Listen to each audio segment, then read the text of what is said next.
Comme ça a été dit et souligné la semaine dernière par Frédéric, combien l'Ancien et le Nouveau Testament sont liés l'un avec l'autre, ils se complètent. Et des choses annoncées dans l'Ancien Testament s'accomplissent et s'accompliront encore dans le Nouveau Testament. Et ce matin, nous voulons nous souvenir de ce que nous avons fêté la semaine dernière, la résurrection de Jésus. Mais pour parler de cela, je vous propose de faire un véritable recul en arrière puisque nous allons partir de la Genèse. Nous allons partir de la Genèse et nous allons partir, j'appelais ça un reset complet, parce que dans la Genèse, il y a des éléments qui se sont passés, et notamment, si on dit un reset, vous savez, on fait un reset quand plus rien ne marche sur son ordinateur, on doit faire un reset, on doit recommencer, remettre, comme si on remettait le tout à zéro. Mais quand Dieu fait ce reset, et nous en avons parlé, il propose un recommencement pour une alliance nouvelle. Et vous voyez les références sur lesquelles je vais me baser principalement sur Genèse 15. Alors, le texte que je vous donnerai s'affichera au fur et à mesure. Mais pourquoi y a-t-il un nouveau départ? Un nouveau départ, Dieu avait tout créé. Genèse 1, Genèse 2. Vous relisez ça et vous voyez que tout était parfait. Tout cela est bon, nous est-il dit. Genèse 3, l'homme chute. Il rejette son créateur, c'est la désobéissance. L'humanité est chassée loin du jardin d'Éden. Et je passe les autres chapitres, et je pourrais parler de Noé, je pourrais parler de toutes ces choses, mais un nouveau départ est donné. Et ce nouveau départ que nous trouvons, il est dans Genèse, et notamment dans Genèse 12. Cela démarre avec Genèse 12. Genèse 12 est un chapitre excessivement aussi important, parce que Dieu va mettre là un point de départ tout à fait nouveau, et sur lequel nous ne parlerions pas du peuple d'Israël. Nous ne parlerions pas de cela, parce que au départ, Dieu appelle Abraham à quitter son pays, à partir, et en lui disant, va-t'en, tu ne sauras pas où. C'est moi qui te le dirai. Dieu dit à Abraham, je serai ton GPS. Mais toutefois, il lui donne au moins 3 promesses. 3 promesses. Il lui dit, tu auras un pays. Il y aura un pays à la fin de tout ça. Il y aura un pays. Une postérité nombreuse qui formera la nation d'Israël. Et une bénédiction que je mets sur toi. Vous connaissez ces bénédictions que Dieu met en Genèse 12. Cette bénédiction, parce que Abraham deviendra lui-même une bénédiction pour sa descendance, mais pour les autres peuples, il sera une bénédiction. Quel projet pour Abraham et sa famille? Quel grand projet! Et Dieu va confirmer ces choses au fur et à mesure. On va passer Genèse 13, 14, on reviendra sur 14.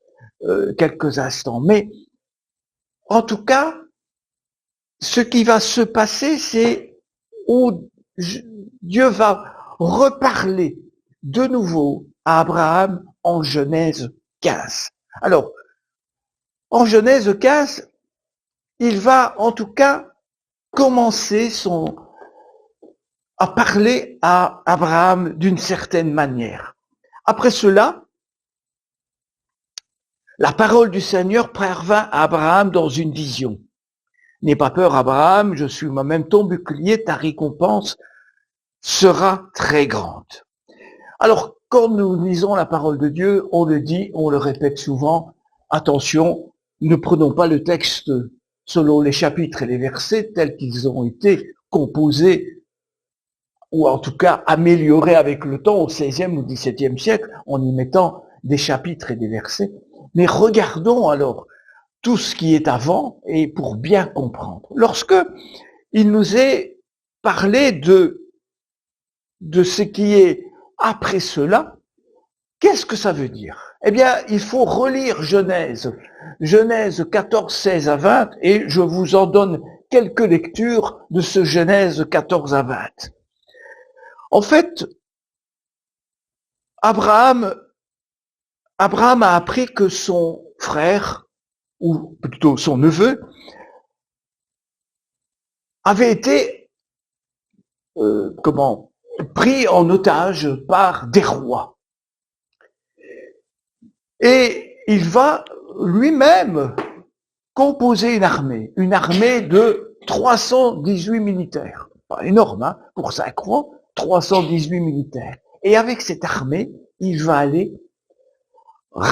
ramener Lot. Il nous est dit, il ramena tous les biens. Il ramena aussi Lot, son frère, avec ses biens, ainsi que les femmes et les gens. Le roi de Sodome sortit à sa rencontre après qu'il fut revenu vainqueur de Kedorlaomer et des rois qui étaient avec lui dans la vallée de Chavé, c'est-à-dire la vallée du roi. Malkisédek, hein? Un nom que vous entendez en hébreu, Melchisédek, hein, lorsque vous lisez l'épître aux Hébreux, roi de Salem, fit apporter du pain et du vin. Du pain et du vin. Nous venons de prendre la scène. Il était prêtre du Dieu très haut. Et Jésus prendra du pain et du vin. Melchisédek donc le bénit en disant, béni soit Abraham, par le Dieu très haut qui produit le ciel et la terre, béni soit le Dieu très haut qui t'a livré tes adversaires. Et Abraham lui donna la dîme de tout. Abraham lui donna la dîme de tout. C'est-à-dire que, quelque part, Melchisédek reconnaît que la victoire que Abraham a remportée en sauvant son frère Lot, ça vient de Dieu. C'est Dieu qui l'a aidé. À la fin de ce chapitre 14, Abraham rencontre donc 2 hommes, Melchisédek. On y voit, je vous le disais, deux symboles, le pain et le vin, et le roi de Sodome.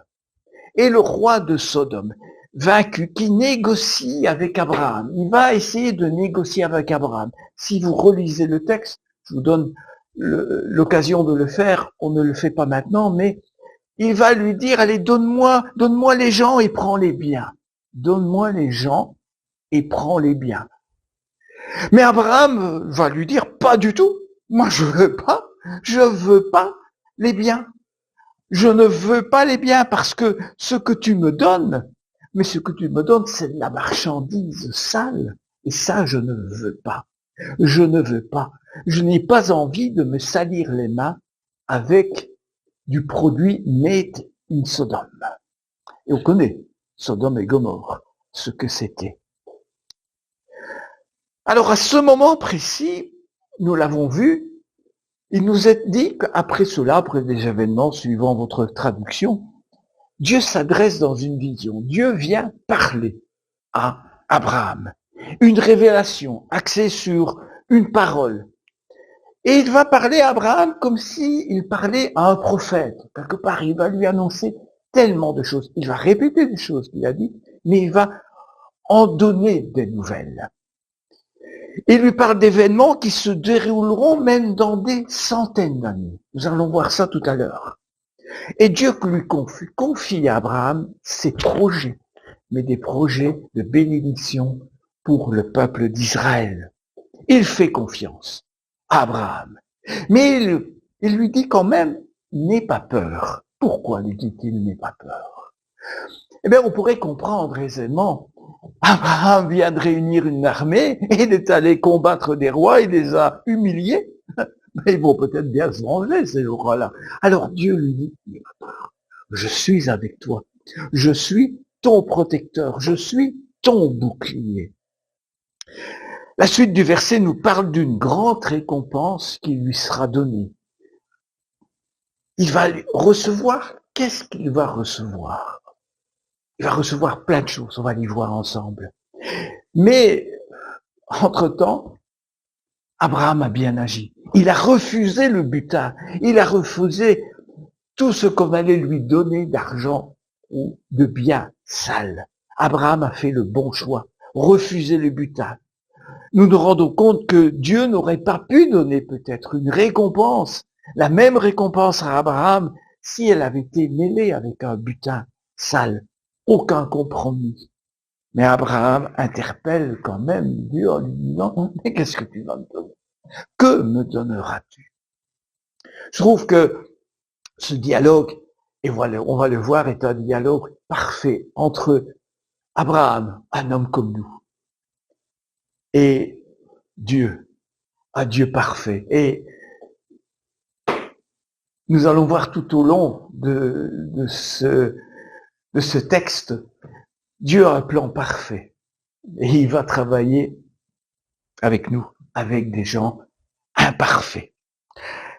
La suite du texte nous dit, au verset 2, Abraham répondit, Seigneur, que me donneras-tu? Je m'en vais sans enfant. L'héritier de ma maison, c'est Eliezer de Damas. On a déjà dit ça, il a déjà dit ça dans le chapitre 12. Abraham dit, tu ne m'as pas donné de descendance. C'est celui qui est né dans ma maison qui sera mon héritier. Eliezer. Abraham s'interroge. Jusqu'ici, il a obéi. Mais les promesses de Dieu ne se limitent pas à des paroles en l'air. Pourtant, vous savez qu'entre le chapitre 15 et le chapitre 12, il y a 10 ans. Il y a 10 ans. Il s'est passé 10 ans entre les deux. On pourrait se dire qu'Abraham, il attendait cet enfant, cet héritier. Il n'est toujours pas venu. Il s'impatiente. Il obéit jusqu'ici. Mais la descendance qui lui a été annoncée n'est pas là. Sarai est toujours, Sarah plus tard, mais Sarai est toujours stérile. Et si ça ne change pas, mais ce sera toujours ce fameux Eliezer qui sera l'héritier. Alors la parole du Seigneur lui parvint. Ah, il va le rassurer. Il va rassurer Abraham. Ce n'est pas lui qui sera ton héritier, mais bien celui qui sortira de toi. Il le mena dehors et dit, Seigneur, emmène Abraham dehors et lui dit, contemple le ciel, je te prie, et compte les étoiles, si tu peux le compter. Il lui dit, ainsi sera ta descendance. Et parfois ces petits déterminants possessifs, parce qu'on appelle ça comme ça maintenant, à l'école, des pronoms ou des adjectifs possessifs, ta descendance, c'est important. Ta descendance. Et nous verrons ça dans le Nouveau Testament. Dieu ne laisse pas Abraham sans réponse. Il lui promet une vraie descendance, en écartant par conséquent Eliezer. Parce que ce ne sera pas lui qui sera l'héritier. Tes descendants, ils seront aussi nombreux que les étoiles. Il lui avait déjà dit, mais d'une autre manière, dans Genèse 13, il lui avait dit, je rendrai ta descendance aussi nombreux que les grains de poussière de la terre. Si l'on pouvait compter les grains de poussière de la terre, alors on pourrait aussi compter ta descendance. À partir de ce moment-là, il y a un changement dans le cœur d'Abraham. Il y a un changement dans le cœur d'Abraham parce qu'il nous est dit au verset 6, il mit, je n'avais pas passé, il mit sa foi dans le Seigneur. Il mit sa foi dans le Seigneur et il lui compta comme justice. Il mit sa foi dans le Seigneur et il lui compta comme justice. Ainsi, Abraham fit confiance à l'Éternel et à cause de cela, l'Éternel le déclara juste, une autre manière de le dire. C'est important, c'est véritablement un verset phare, un verset qui change toute chose. Mais change toute chose, on y réfléchit, croyance et foi. Croire et mettre sa confiance. Parce que je dirais bien que croire, ça n'est pas suffisant. Croire, ça n'est pas suffisant. Quand vous rencontrez des gens et vous parlez de Dieu, ils vous répondent, oui, je crois en Dieu. Oui, je crois. Je crois en quoi? En qui crois-tu réellement quand tu parles de Dieu? En fait, au fond de nous, nous avons besoin d'affirmer notre confiance lorsque nous parlons de Dieu. Nous avons besoin d'affirmer notre confiance dans ce qui était Jésus, dans ce qui est Dieu, dans ce que Dieu a fait pour nous, les transformations qu'il a fait dans nos vies, dans nos cœurs, dans les projets que Dieu a pour chacun d'entre nous à notre égard. Et c'est de cette façon, en réalité, que nous entrons dans la communion avec Dieu, dans une alliance avec Dieu. Croire n'est pas suffisant. Parce que lorsque les gens disent oui, je crois, mais il n'y a pas d'affirmation. Je pourrais prendre un exemple. Vous avez l'occasion de dire j'achète une habitation, j'achète une maison. On va signer une promesse de vente. OK? Mais tant que vous pouvez toujours rédiger la promesse de vente vous-même, mais tant que le vendeur n'est pas là, tant que vous ne croyez pas qu'il y a réellement une habitation, et tant que les deux n'ont pas signé ce document, et que les deux documents sont identiques, il n'y a pas.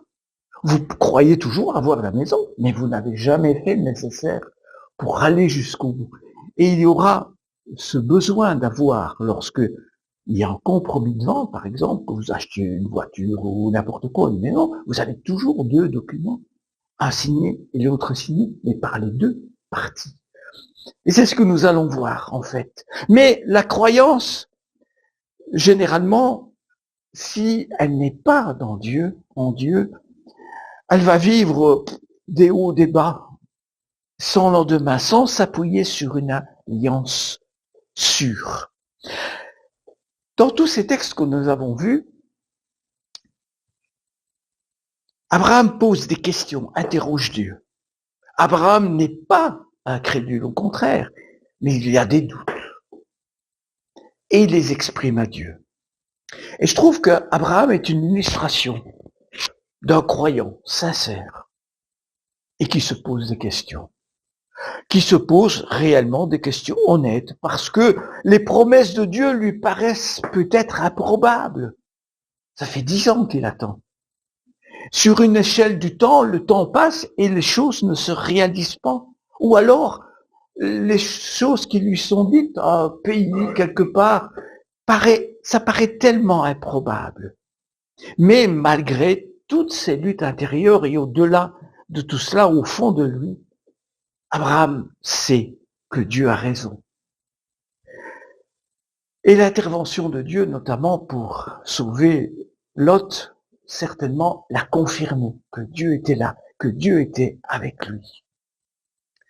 La foi, l'intensité de notre foi, où en est-elle?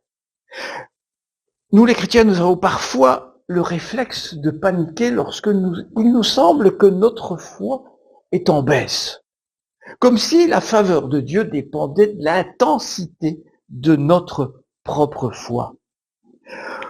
Quand nous luttons, partageons, exprimons nos doutes, nos déceptions, nos découragements, Dieu aime nous voir avouer honnêtement que nous manquons de foi. De toute façon, il le sait déjà avant que nous l'exprimions devant lui.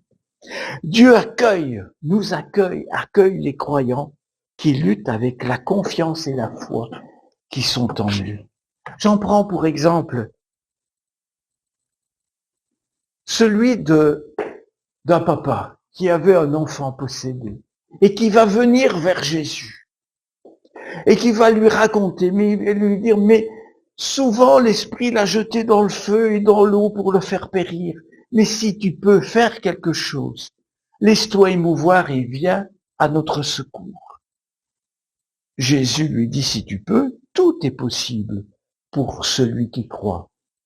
Aussitôt le père de l'enfant s'écria, je crois, viens au secours de mon manque de foi.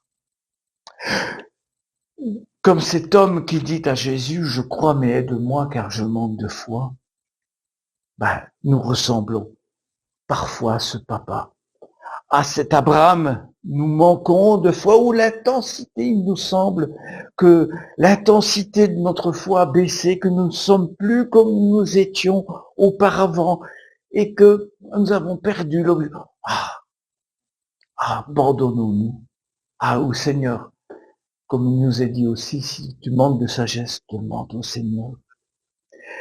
Le combat de la vie chrétienne, c'est d'arriver à se dire tous les jours, mais Dieu m'aime, Dieu m'a aimé, Dieu continue de m'aimer, Dieu m'a déclaré juste par grâce, et c'est par le moyen de la foi, par ma foi, par ma confiance dans toutes les promesses qu'il a faites. La suite du texte de ce Genèse 15 nous parle d'un pays promis. Il lui dit, je suis le Seigneur, c'est moi qui t'ai fait quitter, Our des Chaldéens, pour te donner ce pays en possession. Abraham répondit, Seigneur, à quoi saurais-je que je prends possession d'un pays? Improbable, je ne vois pas. Mais Dieu réitère à Abraham la promesse d'un pays. Abraham demande des explications. Comment savoir si cela se produira? Encore une fois, on a l'impression que c'est un manque de foi. Pas du tout. Il est tangible, il est réel, il veut avancer. Mais il veut connaître. Mais c'est notre nature humaine qui parle là. Ne jugeons surtout pas Abraham. C'est notre nature humaine, mais nous oublions, et ce que Jésus a dit, Matthieu 19, 26, tout est possible à Dieu. En même temps, Dieu précise les modalités de l'accomplissement de sa promesse d'un pays. En fait, c'est une grande partie de l'histoire du Seigneur, une grande partie de l'histoire du peuple d'Israël que Dieu annonce ici. La formation de ce peuple, mais pour l'instant, ils sont en route. Et ce qui va se passer, la suite, est un peu particulière. Je dois l'avouer, quand on la lit, vous avez un rite de l'ancienne alliance, un rite qui se passait de ce moment-là. Il lui dit à Abraham, prends pour moi une génisse de 3 ans, une chèvre de 3 ans, un bélier de 3 ans, une tourterelle et une jeune colombe. Il prit tous ces animaux, alors là, les coupa par le milieu et mit chaque moitié l'une face à l'autre. Il ne partagea pas les oiseaux. La raison, c'est dans le Lévitique, il est dit de ne pas couper les oiseaux. Les oiseaux de proie s'abattirent sur les cadavres, mais Abraham les chassa. Alors la suite est un rite. Un rite, et c'est aussi une prophétie. Abraham et l'Éternel prennent part à un rite tout à fait particulier, que nous ne connaissons pas. Mais lorsque nous voyons, et souvenez-vous de ma promesse de vente, d'un côté et de l'autre côté, vous avez ces animaux qui sont mis aussi face à face. Et quelque part, lorsqu'il y avait une alliance, il n'y avait pas encore possibilité de signer des documents à ce moment-là et de déposer les documents quelque part dans un lieu où ils seraient protégés et avec je ne sais pas moi, des lois qui les protégeraient, ou ça n'existait pas. Mais toutefois, lorsque ces animaux sont exposés, aucun sacrifice n'est immolé. Les animaux sont simplement déposés de cette manière, coupés en deux par le milieu, le moitié face à face. Et tout se passe le lendemain. Vous savez que que Dieu avait invité Abraham à contempler le ciel et à compter les étoiles. Le lendemain, Abraham trouve les animaux et dispose les animaux. Et qu'est-ce qui va se passer à la suite de cela? Il nous est dit, au 15-12, au coucher du soleil, une torpeur tomba sur Abraham, une terreur, une obscurité épaisse tombait sur lui. Soudainement, Abraham part comme s'il partait au pays des songes, juste au moment où il devait sceller une alliance avec Dieu. Il s'endort. Ce profond sommeil dans lequel Dieu le plonge fait penser à celui qui est tombé sur Adam lorsque Dieu lui a pris une côte pour créer Ève. Pourquoi l'Éternel écarte-t-il ainsi son serviteur? Tout simplement parce que Dieu seul, ces deux victimes, ces animaux qui étaient là exposés d'un côté et de l'autre, seul Dieu passera entre ces animaux, entre ces victimes. Ce qui signifie que l'alliance est établie d'une manière, je vais dire, unilatérale, inconditionnelle. L'Éternel seul s'engage. L'Éternel seul s'engage. Souvenez, on en parlera plus tard dans la nouvelle alliance. Qui s'est engagé pour nous dans cette nouvelle alliance? Il s'engage à tenir sa promesse indépendamment des actions qu'Abraham pourrait faire. Et il faut le dire, ce qui est, c'est que Abraham, vous lirez le chapitre 16, il va déjà un tout petit peu, tordre le pied dans la mesure où Ismaël va naître.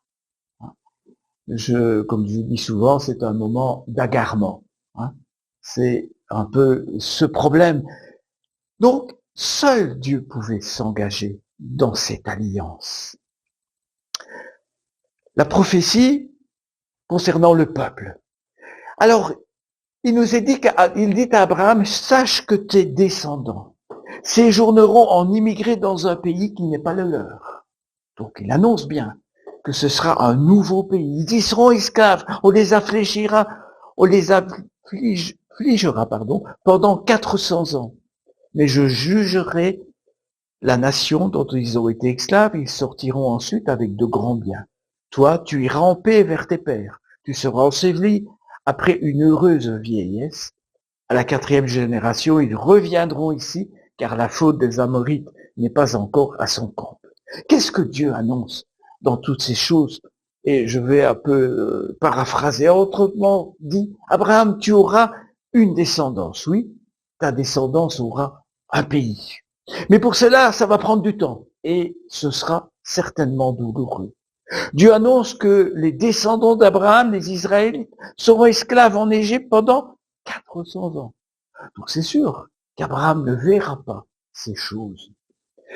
Puis l'exode se produira. Dieu les libérera de l'Égypte. Ils quitteront alors leur pays, le pays de leur oppresseur, avec de grandes richesses. C'est la Pâque. C'est la Pâque. C'est Exode 12, 48. Vous arrivez à Exode 12, 48. Mais Dieu annonce cette prophétie à Abraham de ce qu'il va se passer.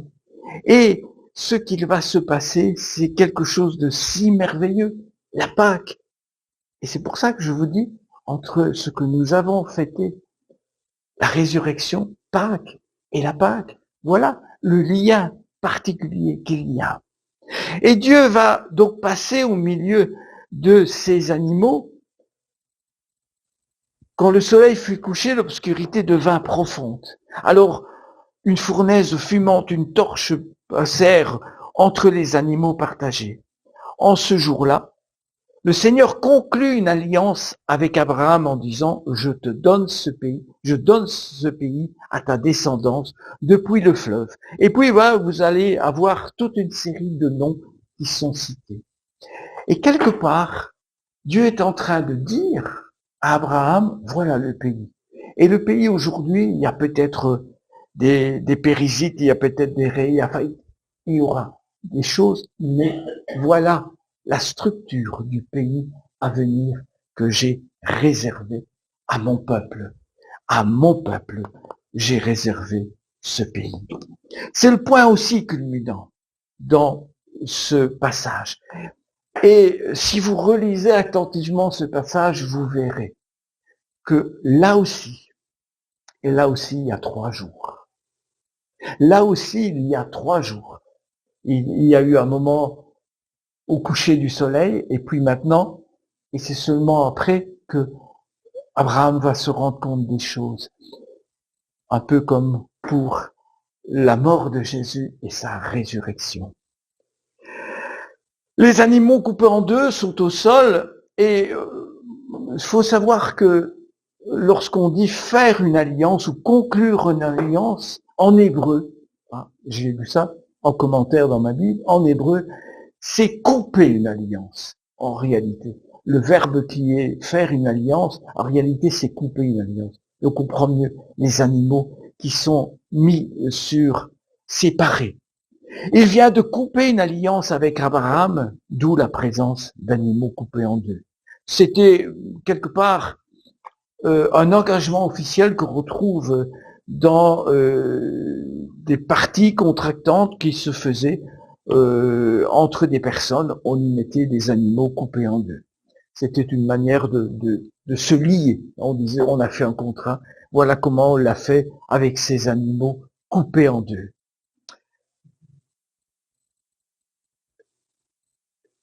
Ces animaux coupés en deux, Dieu passe entre ces animaux. L'absent, c'est Abraham. C'est Abraham. Il n'est pas encore Abraham. Il est toujours Abraham. Mais Dieu est là. Il passe au milieu des animaux et il est le seul à le faire. Abraham ne l'imite pas. Il se contente d'être observateur de la scène. Qu'est-ce que ça signifie? Qu'est-ce que cela indique dans cette alliance? Dieu s'engage pour les deux. Dieu s'engage pour les deux. Dieu prend sur lui le respect des termes de son alliance avec Abraham, avec son peuple, avec nous-mêmes. Il est le seul à prêter serment. C'est comme si Dieu disait, malheur à moi si je n'accomplis pas les promesses que j'ai dites. Si je n'accomplis pas les promesses, malheur à moi si je suis infidèle. Mais malheur à moi aussi si Abraham est infidèle. Fait notable quand nous lisons la suite de la Genèse, dès le chapitre 16, je vous le disais déjà tout à l'heure, Abraham n'a pas été encore fidèle.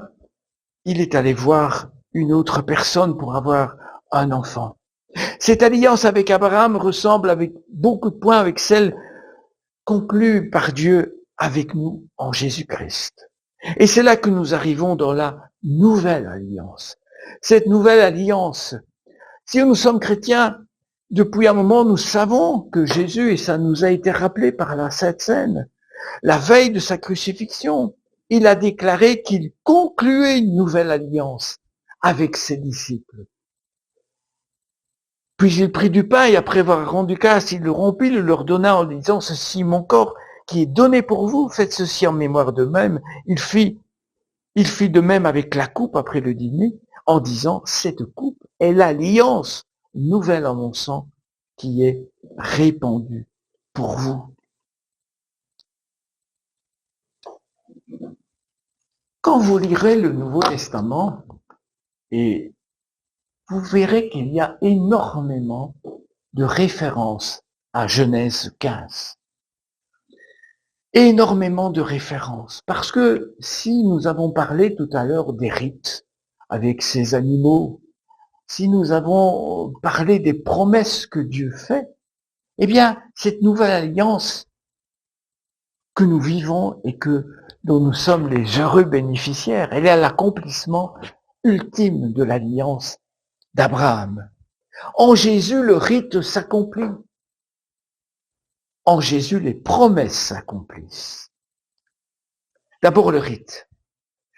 Abraham, Dieu s'engage pour lui-même, et Abraham, autrement dit, qu'il me soit fait comme à ces animaux, si l'un d'eux mébrise cette alliance. Même le langage est à peine imaginable. Comment Dieu peut-il s'engager lui-même et mourir à la place d'un autre. Dieu ne peut pas mourir. Il faut attendre très longtemps. Mais 2000 ans plus tard, Dieu va s'incarner. Dieu va s'incarner dans un homme galiléen. Il va faire naître son fils, Jésus. En Jésus, Dieu s'abaisse encore bien plus. Il accepte lui-même d'être mis à mort à cause de notre infidélité envers lui.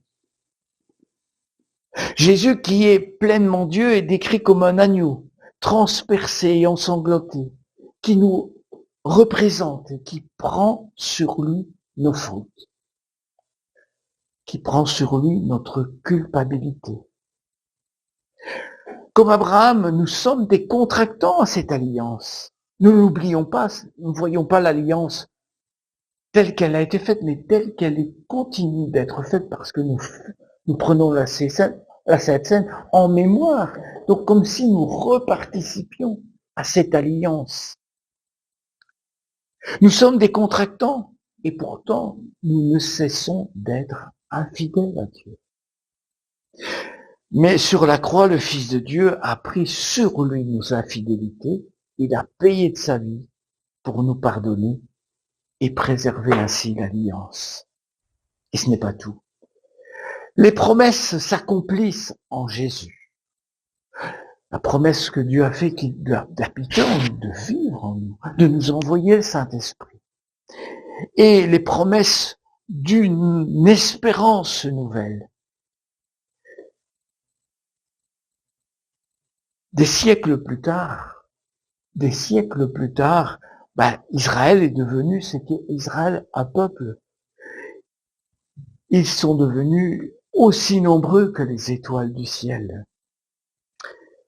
Et en fait, ta descendance, nous sommes devenus des fils d'Abraham, où Abraham est devenu le père d'une multitude de peuples, dans la mesure où il est devenu aussi le père des chrétiens. Et j'en réfère à Romains 4, Romains 4, 18, là aussi, il aurait fallu relire beaucoup dans les textes, mais j'ai pris quelques espérants. Contre toute espérance, il a cru. Quand on dit il a cru, il est parlé d'Abraham. Abraham a cru et est ainsi devenu le père d'une multitude de nations, selon ce qu'il avait été dit. Telle sera ta descendance. Et pour nous étant donc justifiés en vertu de la foi, nous sommes en paix avec Dieu par notre Seigneur Jésus-Christ, qui nous a réconciliés. C'est par son entremise que nous avons eu, par la foi, accès à cette grâce dans laquelle nous nous tenons et que nous mettons notre fierté dans l'espérance de la gloire de Dieu et du retour du Seigneur, j'ajoute. Pourquoi pouvons-nous affirmer qu'il est notre Père? D'abord parce que Christ est la descendance ultime d'Abraham. Galates 3,16, vous pouvez le relire ce texte aussi. Or, nous sommes en Christ spirituellement aujourd'hui unis à lui et nous lui appartenons. Galates 3, 28, 29, vous avez aussi tous ces textes.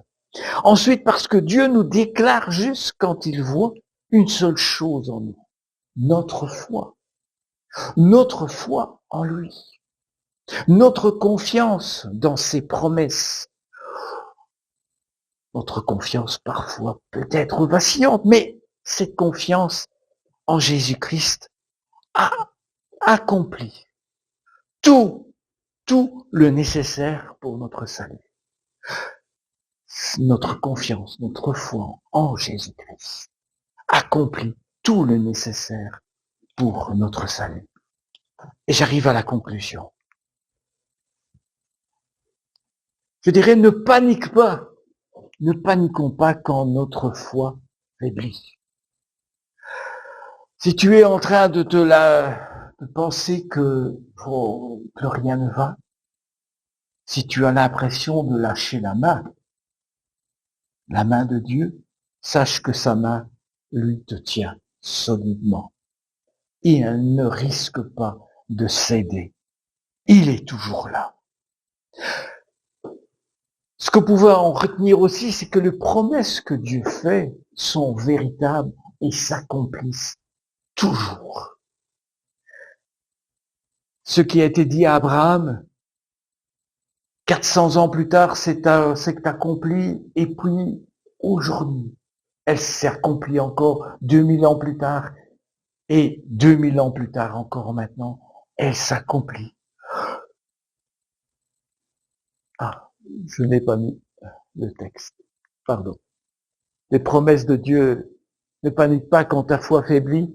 Les promesses de Dieu sont véritables, s'accomplissent toujours. Le plan d'amour de Dieu, il est parfait. Mais il est fait aussi pour des hommes et des femmes imparfaits aussi. Nous sommes imparfaits. Mais Dieu nous aime tels que nous sommes. Et si nous revenons à lui, ses bras sont grands ouverts. L'enfant prodigue, comme on connaît. Pour notre salut, Christ a tout accompli. Tu n'as rien à ajouter au plan parfait de Dieu. Si on pas d'apporter des choses, de faire, non. Tout a été fait par Dieu. Tout a été accompli par Dieu. Enfin, l'alliance de Dieu et avec Dieu, c'est un cadre immuable, irrévocable, qui garantit que Dieu, notre Père, tiendra toujours ses promesses à notre endroit. À l'époque, Dieu a mis sa vie en jeu pour nous le garantir à l'époque de Jésus. Le Fils de Dieu a perdu sa vie pour nous le prouver. C'est fort. Et je terminerai par un texte dans Hébreux. Hébreux 10, versets 19 à 23. Les conclusions des hommes sont bonnes, mais celles qu'on trouve dans la parole de Dieu sont tellement meilleures. Ainsi donc, frères, nous avons l'assurance d'un libre accès au sanctuaire par le sang de Jésus. Accès qu'il a inauguré pour nous comme un chemin nouveau et vivant au travers du voile, c'est-à-dire de sa chair. Et nous avons un grand prêtre institué sur la maison de Dieu. Ce n'est plus Melchisédek, c'est Jésus. Approchons-nous donc d'un cœur sincère, avec une pleine foi, le cœur purifié d'une mauvaise conscience et le corps lavé d'une eau pure. Continuons à reconnaître publiquement notre espérance, manière de parler de notre foi, notre espérance sans fléchir, car celui qui fait la promesse est digne de confiance. Amen. Seigneur, merci pour ces temps de partage autour de ta parole, combien elle est riche, combien, Seigneur, nous pouvons la parcourir et y trouver tellement de richesses, tellement de choses merveilleuses que tu as préparées d'avance, et des choses que tu as préparées d'avance pour chacun d'entre nous. Des choses que tu nous mets sur le cœur, des choses qui se réaliseront dans le temps, peut-être que nous ne verrons pas se réaliser, qu'importe. Seigneur, toi, tu les as préparées d'avance. Et nous voulons, Seigneur, te dire, te glorifier pour cela. Merci, Père, d'affermir notre foi, de nous donner, Seigneur, encore plus de force pour proclamer ton nom autour de nous, d'être ces hommes et ces femmes qui proclament que tu es vivant, que tu es celui en qui nous avons mis toute notre espérance. Sois loué, sois béni, Père. Amen.